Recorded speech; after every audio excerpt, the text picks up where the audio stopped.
Come on, guys. We really need to finish working on this assignment, okay? Like, we are dragging it way too long. Yeah, when did she say was the submission date? Wasn't it 12th? No, I think it was the 17th. Yeah? Yeah, I think she changed it. Oof. Now what? Okay, so what are we doing? Are we doing a video or a PPT? Video's fine, dude. PPTs are boring.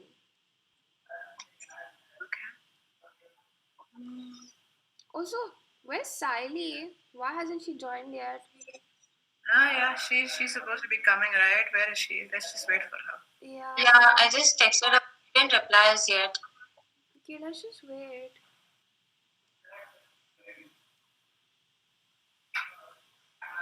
I mean, this wouldn't be the first time she's late.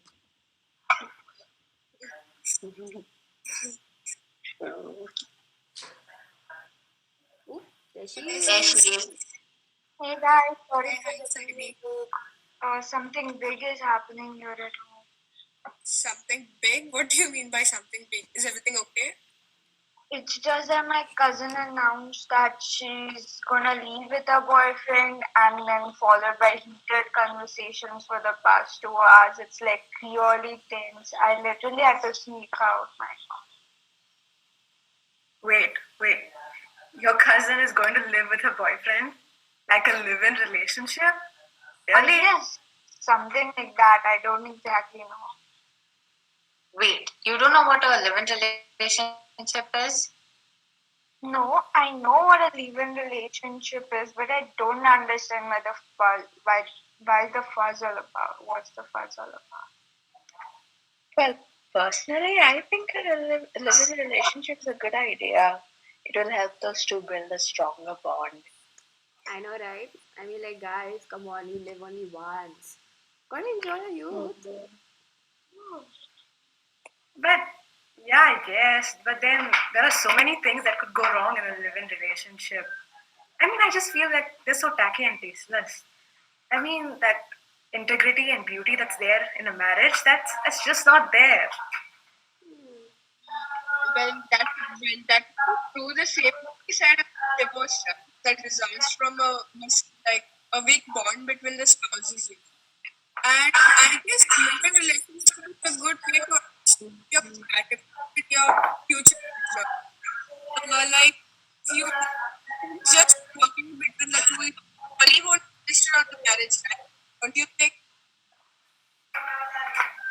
I mean, it is kind of romantic if you go to think of it. Like, imagine you get so much time to spend with your partner, get to know him better. I know, right?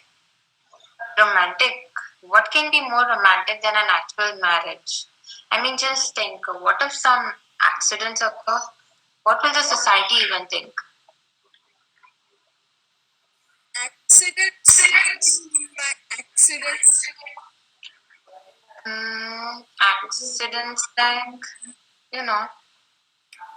Oh, you mean like accidental pregnancy? Oh, hold on. Isn't that stuff supposed to happen after marriage? Come on.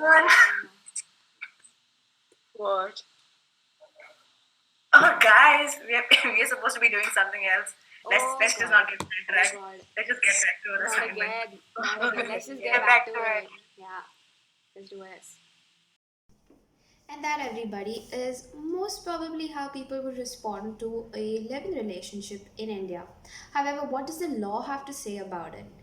The law is rather unclear about its stance regarding live-in relationships. However, the Domestic Violence Act of 2005 states that any woman living in a relationship or cohabiting with a man in a relationship that is in the nature of a marriage can approach the court in case she is abused. Other than that, the Supreme Court of India has previously stated that a man and a woman living together for a long period of time would be considered to be legally married. That is the stance of the law. However, live relationships are still rather taboo in India. Some of the questions regarding live-in relationships arise around the topic of the legitimacy of a child born out of a live-in relationship. However, the Supreme Court of India, has previously stated that a child born out of a live-in relationship cannot be considered illegitimate, and that allows him to inherit his parents' property. So hey there, as we have already seen what the law has to say about cohabitation or live-in relationships, as most of us would call it, let us now see the religious views on live-in relationships. Well, as most of us have heard or know, almost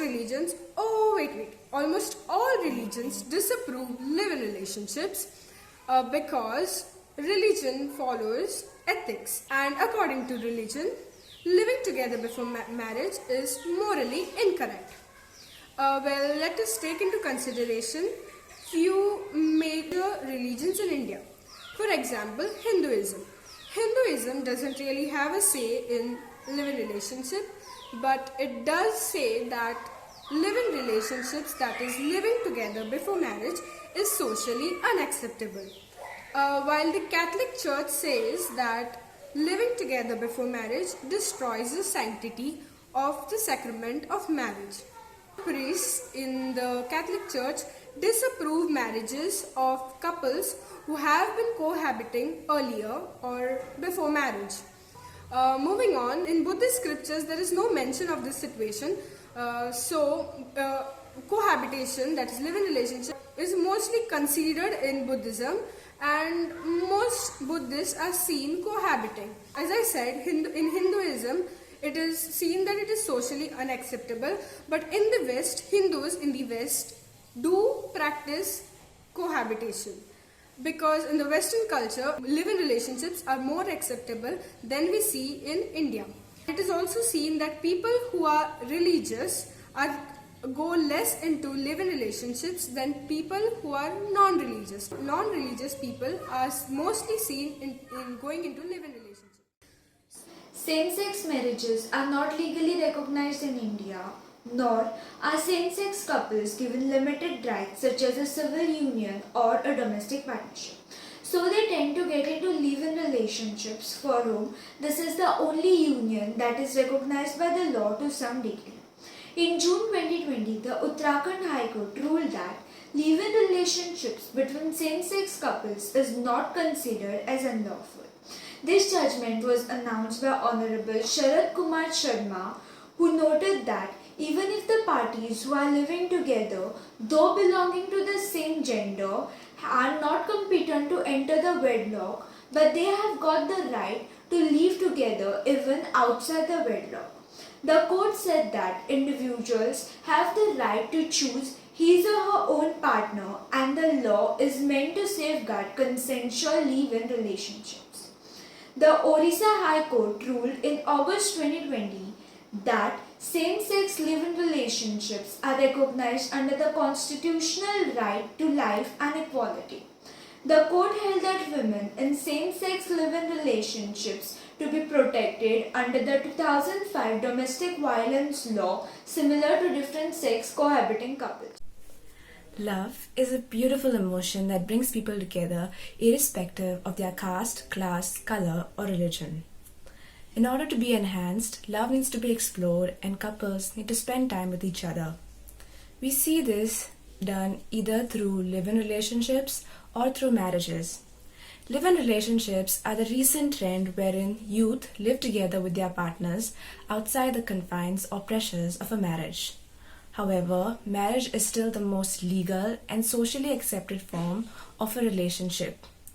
Looking at the Indian society, we see that living together with your partner before marriage is still considered a taboo. The woman is looked at as impure and unholy by the more conservative sections of the society. A section of the youth feels that live-in relationships provide them with a sense of freedom and a sense of conjugal life which is free from the restrictions of a marriage. Marriages are known to take their toll on couples who are not meant to be together. However, marriages do provide a sense of stability because couples in a marriage would try to find solutions against all odds to their relationship. They would not run at the first sign of trouble like people in a live in relationship probably would.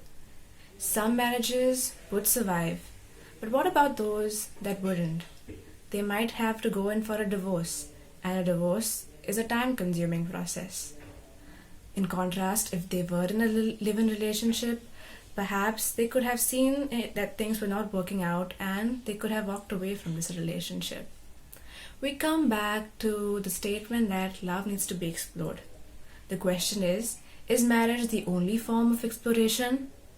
Both live in relationships and marriages are choices that should be free from social pressure. If one believes in the idea of holy matrimony, or if one is considering a live in relationship, they should not be criticized for their choice. All this being said, the question still remains the same. Is it ethically right or wrong to accept or deny a live in relationship? On one hand, you have the opportunity to avoid hasty marriages, and on the other hand, you have age old beliefs about propriety. The question is on you now. It is up to you to decide what your stance is regarding live in relationships. Thank you.